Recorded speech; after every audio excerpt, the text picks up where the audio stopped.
Hello students, स्वागत है आपका हमारे चैनल पर। आज हम सीबीएसई क्लास 12 पॉलिटिकल साइंस के चैप्टर नंबर 3 का 4th पार्ट करने वाले हैं। इससे पहले हमने इस चैप्टर के 3 पार्ट किए हुए हैं, जिसमें हमने उन सभी पावर्स के बारे में पढ़ा था जो प्रेजेंट टाइम में काफी ज्यादा शक्तिशाली हो चुके हैं। हमने उन सभी ग्रुप्स के बारे में जाना था जो प्रेजेंट टाइम में अमेरिका को टक्कर दे सकते हैं। हमने यूरोपीय संघ के बारे में देखा, हमने जो है आसियान के बारे में देखा, हमने जो है ब्रिक्स के बारे में जाना, साथ में हमने जो है उन कंट्रीज के बारे में पढ़ा जो प्रेजेंट टाइम में अमेरिका को टक्कर दे सकते हैं, जैसे चाइना हो गया, रशिया हो गया। ठीक है, आज की क्लास में हम जो है इस चैप्टर के आगे के टॉपिक करने वाले। मींस आज की क्लास में हम आगे की कंट्रीज को पढ़ने वाले हैं जो प्रेजेंट टाइम में न्यू सेंटर ऑफ पावर के रूप में सामने आ गई हैं, मतलब शक्ति के नए केंद्र के रूप में हमारे सामने आ चुके हैं। और जो आज की क्लास में हम टॉपिक पढ़ने वाले हैं वो है इजराइल। मींस इजराइल किस तरीके से जो है न्यू सेंटर ऑफ पावर के रूप में हमारे सामने आ गया है। प्रेजेंट टाइम में इजराइल जो है वो काफी ज्यादा पावरफुल हो चुका है। आज के टाइम में जो पूरा वर्ल्ड है वो इजराइल की पावर से, उसकी ताकत से परिचित है। अमेरिका जैसे देशों को इजराइल आज टक्कर दे रहा है। तो आइए देखते हैं कि इजराइल के पास ऐसी क्या चीज है जो उसको इतना ज्यादा पावरफुल कंट्री बना रही, जो उसको एक शक्तिशाली देश बना रहा है। क्यों उसको जो है न्यू सेंटर ऑफ पावर के रूप में हम पढ़ते हैं वो देखते हैं। तो देखो, जो सबसे पहली चीज जो इजराइल को काफी ज्यादा पावरफुल बनाती है वो है उसकी सैन्य ताकत, वो है उसकी मिलिट्री पावर। क्यों उसकी मिलिट्री पावर में ऐसा क्या खास है वो देखते हैं। देखो, जो इजराइल की मिलिट्री पावर है वो वर्ल्ड की 8th स्ट्रॉन्गेस्ट मिलिट्री है। विश्व की 8वीं सबसे ताकतवर सेना है इजराइल की। ठीक है, यही नहीं, वो जो है उसका जो डिफेंस बजट है, जो उसका सुरक्षा बजट है, वो भी 15th रैंक पर आता है। इसका मतलब 15 जो सबसे ज्यादा अपने सेना पर खर्च करते हैं ना पैसा, उसमें 15वें नंबर पर आता है इजराइल। सबसे ज्यादा कौन खर्च करता है? अमेरिका। ठीक है, सबसे नंबर 1 पे कौन आता है? अमेरिका। और 15th नंबर पर जो अपनी सेना पर सबसे ज्यादा पैसा खर्च करता है वो है इजराइल। तो आप समझ सकते हो, जो अपनी सेना पर इतना ज्यादा पैसा खर्च कर रहा है तो जाहिर सी बात है उसकी सेना जो होगी वो मजबूत ही होगी। तीसरी चीज जो उसकी सैन्य ताकत को उसको बहुत ज्यादा पावरफुल बनाता है वो है उसके परमाणु हथियार। इजराइल के पास लगभग 90 परमाणु बम है, लगभग ऑलमोस्ट जो है 90 से 120 के आसपास जो है उसके पास जो है न्यूक्लियर वेपन्स हैं, जिससे उसकी सैन्य ताकत और ज्यादा बढ़ जाती है। तो इतना समझ में आया आपको? तो इजराइल की जो सैन्य ताकत है वो काफी ज्यादा स्ट्रांग है। उसकी जो मिलिट्री है वो 8th स्ट्रॉन्गेस्ट मिलिट्री है। जो उसका डिफेंस बजट है वो 15th रैंक पर आता है और वो जो है परमाणु शक्ति संपन्न देश भी है। तो इजराइल की सैन्य ताकत काफी ज्यादा स्ट्रांग है। दूसरी चीज जो उसको पावरफुल बनाता है वो है उसकी इकोनॉमी। देखो, जो इजराइल की इकोनॉमिक पावर है वो भी काफी ज्यादा स्ट्रांग है। कैसे हम बोल रहे हैं? पूरे वर्ल्ड में इजराइल काफी सारी चीजों का एक्सपोर्ट करता है, काफी सारे गुड्स को एक्सपोर्ट करता है। कौन कौन से गुड्स को एक्सपोर्ट करता है? इजराइल जो है सबसे ज्यादा कंप्यूटर के सॉफ्टवेयर और हार्डवेयर को एक्सपोर्ट करता है पूरे वर्ल्ड में। कंप्यूटर के सॉफ्टवेयर और हार्डवेयर होते हैं ना, उसको एक्सपोर्ट करता है। साथ में और किन किन चीजों का एक्सपोर्ट करता है? डायमंड्स को एक्सपोर्ट करता है। डायमंड्स के साथ साथ में जो रिफाइंड पेट्रोल्स होते हैं, जो पेट्रोलियम तेल वगैरह होता है ना, उसको भी एक्सपोर्ट करता है पूरे वर्ल्ड में। इसके अलावा कई सारे केमिकल्स को एक्सपोर्ट करता है। तो आपको समझ में आ गया? देखो, इन सारी चीजों का अगर ट्रेड कर रहा है इजराइल तो जाहिर सी बात है उसकी इकोनॉमी काफी ज्यादा पावरफुल है, तभी तो वो इन सारी चीजों का ट्रेड कर पा रहा है, तभी तो वो इन सारी चीजों का प्रोडक्शन कर पा रहा है। एग्रीकल्चर सेक्टर में भी ये कई सारी चीजों का प्रोडक्शन करता है और उसको वर्ल्ड मार्केट में जाके बेचता है। तो तुम देखो कि उसकी इकोनॉमी कितनी ज्यादा पावरफुल है, तभी वो इन सारी चीजों को जो है विश्व बाजार में जाकर बेचता है और उससे काफी ज्यादा उसको प्रॉफिट होता है। तो आपको इसकी इकोनॉमी समझ में आ गई कि क्यों इसकी इकोनॉमी इतनी ज्यादा पावरफुल है। तो दूसरी चीज जो उसको पावरफुल बनाता है वो है उसकी इकोनॉमी। अब हम उसकी टेक्नोलॉजी को भी देखते हैं, जिससे हमें थोड़ा सा और समझ में आएगा कि क्यों जो इजराइल है वो इतना ज्यादा पावरफुल है। देखो, इजराइल केवल सैन्य ताकत या फिर आर्थिक ताकत में ही आगे नहीं है, उसकी टेक्नोलॉजी भी काफी ज्यादा एडवांस है। एडवांस वेपन्स हैं उसके पास। एडवांस वेपन के साथ साथ में तुम देखोगे कि जितने भी चिपसेट है, देखो आप स्मार्टफोन यूज करते हो, आप लैपटॉप यूज करते हो, उसमें जो चिपसेट लगाए जाते हैं ऑलमोस्ट हर कंपनी के चिपसेट कौन बनाता है? इजराइल। तुम चाहे एप्पल देख लो, तुम चाहे सैमसंग देख लो, ठीक है, तुम एचपी देख लो, तुम माइक्रोसॉफ्ट देख लो, तो हर तरह के जो प्रोडक्ट हैं, चाहे एप्पल हो गया, सैमसंग हो गया, जितने भी ये अपने लैपटॉप्स बनाता है या फिर जो अपने मोबाइल फोन्स बनाता है, उसके जो चिपसेट तैयार किए जाते हैं वो किसके द्वारा तैयार किए जाते हैं? जो चिपसेट तैयार किए जाते हैं वो इजराइल के द्वारा किए जाते हैं। तो इसकी टेक्नोलॉजी भी काफी ज्यादा एडवांस मानी जाती है, तभी जो है इसको हम एक डेवलप्ड कंट्री में हम काउंट करते हैं। ठीक है, इंडिया भी डेवलपिंग कंट्री है और इजराइल एक डेवलप्ड कंट्री है। इतना समझ में आ गया आपको? तो इजराइल की टेक्नोलॉजी भी काफी ज्यादा एडवांस है। अच्छा, इजराइल जो है वो रिन्यूएबल रिसोर्सेज का बहुत ज्यादा यूज करता है। ठीक है, नवीकरणीय ऊर्जा संसाधन। रिन्यूएबल रिसोर्सेज का मतलब क्या होता है? जिसका यूज अगर हम एक बार करें, मतलब ऐसे रिसोर्सेज जिनका यूज हम एक बार करें तो वो खत्म नहीं होते हैं। देखो, कोयला, पेट्रोल जैसी चीजें अगर हम एक बार यूज कर लेते हैं तो फिर हम उसका दोबारा यूज नहीं कर पाते, लेकिन सौर ऊर्जा, पवन ऊर्जा, ठीक है, जल ऊर्जा, समझ में आ गया? Solar energy, water energy, wind energy, ये ऐसी एनर्जी है जिनका यूज हम एक बार करें तो ये खत्म नहीं होता, बार बार हम इसका जो है यूज कर सकते हैं। इसी को हम बोलते हैं रिन्यूएबल रिसोर्सेज।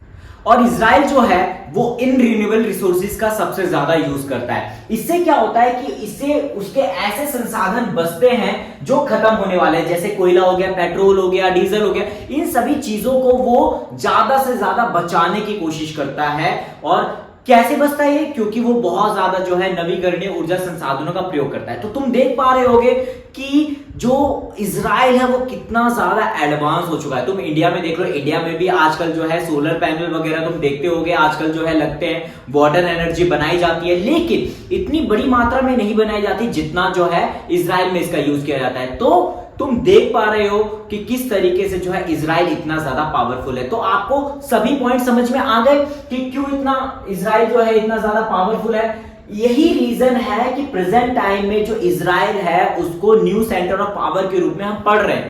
अब हम ये समझने की कोशिश करते हैं कि जो भारत और इजराइल हैं, इन दोनों के बीच के संबंध कैसे हैं। प्रेजेंट टाइम में इन दोनों के रिलेशन किस तरीके का है वो हम देखेंगे, लेकिन इससे पहले आप ये जान लो कि शुरुआत के टाइम पे इनके रिलेशंस कैसे थे। जिस टाइम पे ये आजाद हुए, इनकी आजादी में सिर्फ 2-3 महीने का ही गैप था। मींस इंडिया और इजराइल एक ही टाइम पर आजाद हुए, लेकिन इन्होंने अपने रास्ते अलग अलग चुने। जहां इंडिया ने सोवियत संघ का रास्ता चुना, सोवियत संघ को जो है उसका मॉडल अपनाया, समाजवादी मॉडल को अपनाया, वहीं इजराइल ने अमेरिका का रास्ता अपनाया, अमेरिका के साथ कैपिटलिज्म को अडॉप्ट किया और उसके साथ अपने संबंधों को बढ़ाया। तो इनके रास्ते शुरुआत से ही काफी अलग थे, इसलिए इनके विचारों में भी काफी ज्यादा मतभेद थे, इनके आइडियाज जो थे वो आपस में कोलैप्स करते थे। लेकिन धीरे धीरे टाइम के साथ साथ जो है इनके रिलेशन थोड़े थोड़े बेहतर होने शुरू हुए और 1992 के बाद से इनके रिलेशन में काफी ज्यादा सुधार आने लग गए। तो आइए देखते हैं अब कि प्रेजेंट टाइम में जो है इंडिया और इजराइल के रिलेशन कैसे हैं। देखो, प्रेजेंट टाइम में जो भारत और इजराइल है, इनके जो संबंध है ये काफी ज्यादा अच्छे हैं। ये हम कैसे बोल सकते हैं? क्योंकि इनके बीच के जो व्यापारिक संबंध है, जो ट्रेडिंग रिलेशन है, वो काफी ज्यादा बेहतर है। ये दोनों आपस में काफी ज्यादा ट्रेड करते हैं। देखो, एक टाइम पर जो इनके बीच का ट्रेड 400 नहीं, 200 मिलियन डॉलर था। प्रेजेंट टाइम में ये 4 बिलियन डॉलर हो गया है। समझ में आ गया? मतलब जो पहले 200 मिलियन डॉलर के बीच का ट्रेड होता था इनके बीच में, ठीक है, प्रेजेंट टाइम में 400 बिलियन डॉलर का ट्रेड होता है इन दोनों के बीच में। तो आप समझ पा रहे होगे कि इनके बीच का जो ट्रेडिंग रिलेशन है वो कितना ज्यादा बेहतर हुआ है, पहले से कितना ज्यादा ट्रेड होने लग गया है। इजराइल जो है वो भारत को पोटेशियम, प्रोडक्शन मशीन्स, इन सबको एक्सपोर्ट करता है। वहीं दूसरी तरफ जो भारत है वो इजराइल को जो है कीमती पत्थर, टेक्सटाइल, कपड़े, इन सभी को एक्सपोर्ट करता है, इन सभी चीजों का निर्यात करता है। तो इससे हमें क्या समझ में आता है कि दोनों के बीच के जो ट्रेडिंग रिलेशन है, जो व्यापारिक संबंध है, वो काफी ज्यादा अच्छे हैं। अच्छा देखो, जो इंडिया जो है ना वो इजराइल के लिए 10th सबसे ज्यादा जो है व्यापार करने वाला देश है। इसका मतलब जब इजराइल जिस कंट्री के साथ सबसे ज्यादा व्यापार करता है उसमें जो इंडिया आता है वो 10th नंबर पर आता है। तो आप समझ पा रहे होंगे कि इंडिया और इजराइल के रिलेशन कितने ज्यादा अच्छे हैं। अब जो दूसरा रिलेशन है जिससे हमें ये पता चलता है कि इनके रिलेशन काफी ज्यादा अच्छे हैं, वो है इनके सिक्योरिटी रिलेशन मीन सुरक्षा संबंध। इंडिया और इजराइल के सुरक्षा संबंध बहुत ज्यादा अच्छे हैं। देखो, इंडिया को जो सबसे ज्यादा वेपन्स देता है, ठीक है, वो कौन है? वो है रशिया। रशिया के बाद आता है अमेरिका, और अमेरिका के बाद जो 3rd नंबर पर कंट्री आती है वो है Israel. Means Israel 3rd largest country है जो इंडिया को सबसे ज्यादा मिलिट्री वेपन्स, ठीक है, सुरक्षा हथियार प्रोवाइड करती है। समझ में आ गया इतना? इसके साथ साथ जो इजराइल और भारत की सेना है वो साथ मिलकर सैन्य अभियान भी करती है। क्या करती है? सैन्य अभियान, ठीक है, मिलिट्री ट्रेनिंग करती है। जिससे क्या होता है? जिससे दोनों के बीच में क्या होंगे, जो स्किल्स वगैरह होते हैं वो एक्सचेंज होते हैं, जिससे मिलिट्री का डेवलपमेंट होता है, स्किल्स का डेवलपमेंट होता है। तो दोनों के बीच के सुरक्षा संबंध भी बहुत ज्यादा अच्छे हैं। इतना समझ में आ गया? अब जो तीसरी चीज जिससे हमें यह समझ में आता है कि जो भारत और इजराइल के बीच के संबंध काफी ज्यादा अच्छे हैं, वो है उसके कृषि संबंध, एग्रीकल्चर रिलेशन। देखो, इजराइल जो है एक मॉडर्न टेक्नोलॉजी को एडॉप्ट करने वाली कंट्री है, और वहां पर जो एग्रीकल्चर किया जाता है वो भी मॉडर्न मेथड से किया जाता है। वहां पर इरिगेशन का एक मॉडर्न मेथड अपनाया गया है जिसका नाम है drip irrigation system. Drip irrigation system, ये सिस्टम होता क्या है पहले ये समझो। देखो, जो खेत होते हैं, खेत में एक पाइप लगा दी जाती है पतली सी, और उस पाइप में छोटे छोटे छेद कर दिए जाते हैं, जिससे बूंद बूंद करके जो पानी है वो पौधों की जड़ों में गिरता है। इससे क्या होता है? इससे पानी बहुत ज्यादा बचता है। पहले के टाइम पे हम क्या करते थे, देखते थे कि जो पानी है उसको हम जो है पाइप से या फिर जो है अलग अलग तरीके से जो है पानी डालते थे खेतों में, जिससे क्या होता था? बहुत सारा पानी वेस्ट हो जाता था। इस मेथड से पानी की बचत बहुत ज्यादा होती है और खेतों की जो फसल है वो भी काफी ज्यादा अच्छी होती है। तो इजराइल में इस टेक्नोलॉजी का यूज बहुत ज्यादा किया जाता था। अब इंडिया को इजराइल की हेल्प से इस टेक्नोलॉजी में काफी ज्यादा महारत हासिल हो चुकी है। मतलब अब इंडिया भी जो है एग्रीकल्चर सेक्टर में, ठीक है, ड्रिप इरिगेशन सिस्टम का यूज करता है। मींस जो दोनों है, ठीक है, दोनों मिलकर जो है इस ड्रिप इरिगेशन सिस्टम का विकास कर रहे हैं। इंडिया को भी इजराइल ने हेल्प किया ताकि जो है वो इस सिस्टम के थ्रू एग्रीकल्चरल डेवलपमेंट जो है वो बहुत ज्यादा कर सके। वैसे इजराइल का जो हेल्थ सेक्टर है वो काफी ज्यादा एडवांस है, लेकिन जब कोविड-19 आया, कोरोना आया, उस टाइम पे जो इजराइल था वो इस महामारी से लड़ने में असमर्थ हो गया। वहां पे कई सारे जो लोग थे वो मरने लगे, और इसका इलाज जो था वो इजराइल के पास नहीं था। उस समय भारत ने जो है इजराइल को हेल्थ फैसिलिटीज प्रोवाइड की, हेल्थ इंस्ट्रूमेंट्स प्रोवाइड किए, अपनी डॉक्टर्स की टीम भेजी वहां पर, मास्क वगैरह, बेड्स वगैरह, वैक्सीन वगैरह प्रोवाइड करने के लिए जो है हामी भरी, जिससे इजराइल को जो है काफी ज्यादा हेल्प मिली उस महामारी से लड़ने में, कोरोना से लड़ने में। तो आपको समझ में आ रहा होगा कि दोनों के बीच के जो संबंध हैं वो कितने ज्यादा बेहतर हो चुके हैं पिछले कुछ सालों में।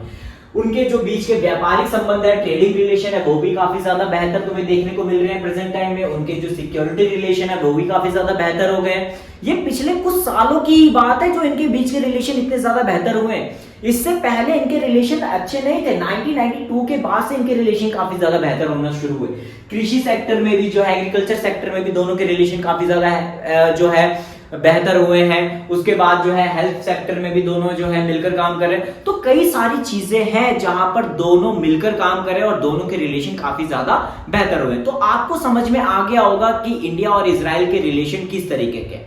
अब हम जो है इस चैप्टर के नेक्स्ट टॉपिक की तरफ मूव करते हैं जिसका नाम है भारत। मींस भारत को हम नए शक्ति के केंद्र के रूप में जानेंगे। क्यों इंडिया जो है एक सुपर पावर कंट्री के रूप में सामने आ रहा है, क्यों जो है इंडिया आज एक इतनी बड़ी महाशक्ति बनने जा रहा है, इतनी बड़ी महाशक्ति शायद बन चुका है जो आज अमेरिका को टक्कर दे सकता है। आज पूरा विश्व जो है वो अमेरिका से डरता है, लेकिन इंडिया जो है वो अमेरिका से बिल्कुल नहीं डरता। तुमने अभी देखा होगा प्रेजेंट टाइम में जो रशिया और यूक्रेन का वॉर चल रहा था, उस समय जो है अमेरिका ने भारत को अपनी ओर करने की कोशिश की थी, रशिया के अगेंस्ट में बोलने के लिए बहुत ज्यादा उकसाया था, लेकिन भारत डरा नहीं। इसका क्या मतलब समझ में आ रहा है कि प्रेजेंट टाइम का जो इंडिया है वो भारत नहीं है, वो इंडिया नहीं है जो पहले डरा सहमा रहता था। प्रेजेंट टाइम का भारत बहुत ज्यादा मजबूत हो चुका है।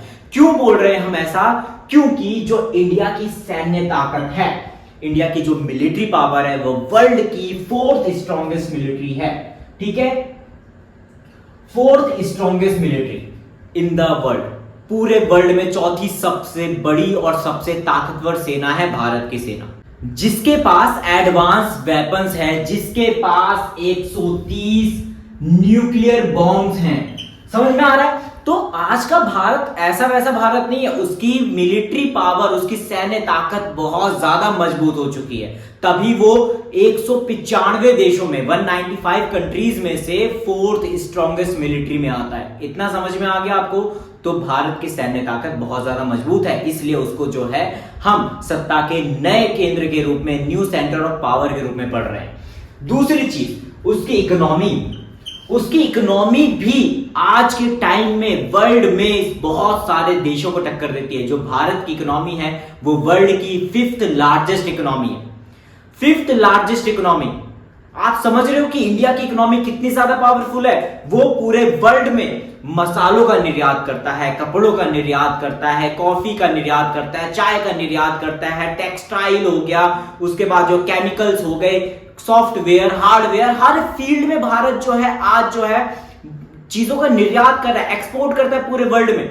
तो इंडिया की इकोनॉमी जो है बहुत ज्यादा पावरफुल हो चुकी है आज के टाइम पे। अब अगर हम बात करें टेक्नोलॉजी की, तो उस फील्ड में भी भारत ने अपने आप को काफी ज्यादा एडवांस कर लिया है। पिछले कुछ सालों में इंडिया ने अपनी टेक्नोलॉजी का डेवलपमेंट बहुत तेजी से किया है। आज विश्व में कई सारे ऐसे देश हैं जिसको टेक्नोलॉजी के मामले में भारत पीछे छोड़ता है। हम एग्जांपल ले ले प्रेजेंट टाइम में, तो चंद्रयान 3 के बारे में सब जानते हैं कि जो भारत है वो विश्व का पहला ऐसा देश बन चुका है जिसने चांद के दक्षिणी भाग पर सक्सेसफुली लैंडिंग की है चंद्रयान 3 के माध्यम से। इससे पहले भी इंडिया ने जो है चंद्रयान 1 और चंद्रयान 2 को भेजा था चांद पर, जिसने बहुत सारी खोजें की थी। प्रेजेंट टाइम में तुम देखोगे कि भारत ने अपना एक और नया मिशन, ठीक है, जिसको लॉन्च किया है आदित्य L1 के नाम से, सूरज पर जाने वाला ये मिशन है।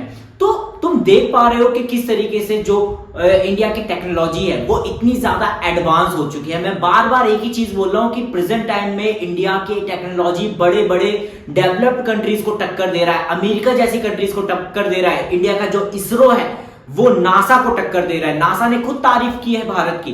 तो इंडिया की टेक्नोलॉजी भी काफी ज्यादा एडवांस हो चुकी है और इसी वजह से वर्ल्ड लेवल में इसका जो रुतबा है, इसका जो कद है वो काफी ज्यादा बढ़ चुका है।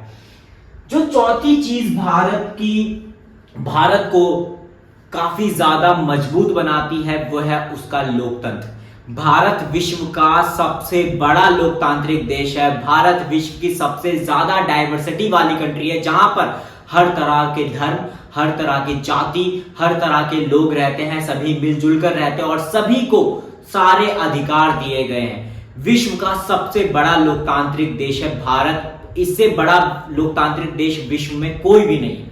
तो ये भी कहीं ना कहीं एक गर्व की बात है भारत के लिए, जो इतनी बड़ी आबादी के साथ में सबसे बड़ा लोकतांत्रिक देश बना है।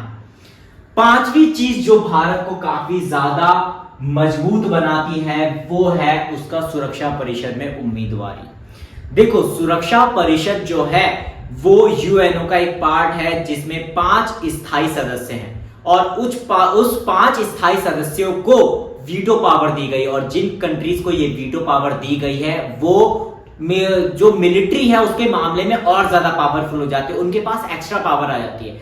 और उस सुरक्षा परिषद का जो सबसे मजबूत उम्मीदवार है वो है भारत हमारा, क्योंकि भारत उन सभी शर्तों को पूरा करता है, उन सभी कंडीशंस को फुलफिल करता है जो सुरक्षा परिषद का स्थायी सदस्य बनने के लिए जरूरी है। वो बन इसलिए नहीं पा रहा है क्योंकि चाइना जो है अपनी वीटो पावर को उसमें लगा देता है। देखो ये सारा मामला क्या है, सुरक्षा परिषद क्या है, वीटो पावर क्या है, इसको हम डिटेल में 6 चैप्टर में समझेंगे। बस इतना भी समझ लो कि इंडिया जो है उन सभी कंडीशंस को फुलफिल करता है, उन सभी शर्तों को पूरा करता है जो सुरक्षा परिषद का स्थायी सदस्य बनने के लिए जरूरी है। अच्छा, एक पॉइंट और जो है वो भारत को बहुत ज्यादा मजबूत बनाता है, वो है उसका एरिया। भारत का जो एरिया है वो 7th लार्जेस्ट एरिया है पूरे वर्ल्ड में। मैंने इससे पहले रशिया वाले टॉपिक में भी ये समझाया था कि जितना बड़ा एरिया होता है उतने बड़े एरिया का यूज वो है विकास के लिए अलग अलग तरीके से कर सकते हैं। वहां पर वो अपनी इंडस्ट्रीज लगा सकते हैं या फिर उस लैंड का जो है वो एग्रीकल्चर के रूप में उसका यूज कर सकते हैं। तो भारत जो है विश्व का 7वां सबसे बड़ा देश है, जिसकी जो एरिया है वो 32.8 लाख वर्ग किलोमीटर है और इस एरिया का यूज भारत जो है कई तरीके से करता है अपने डेवलपमेंट के लिए।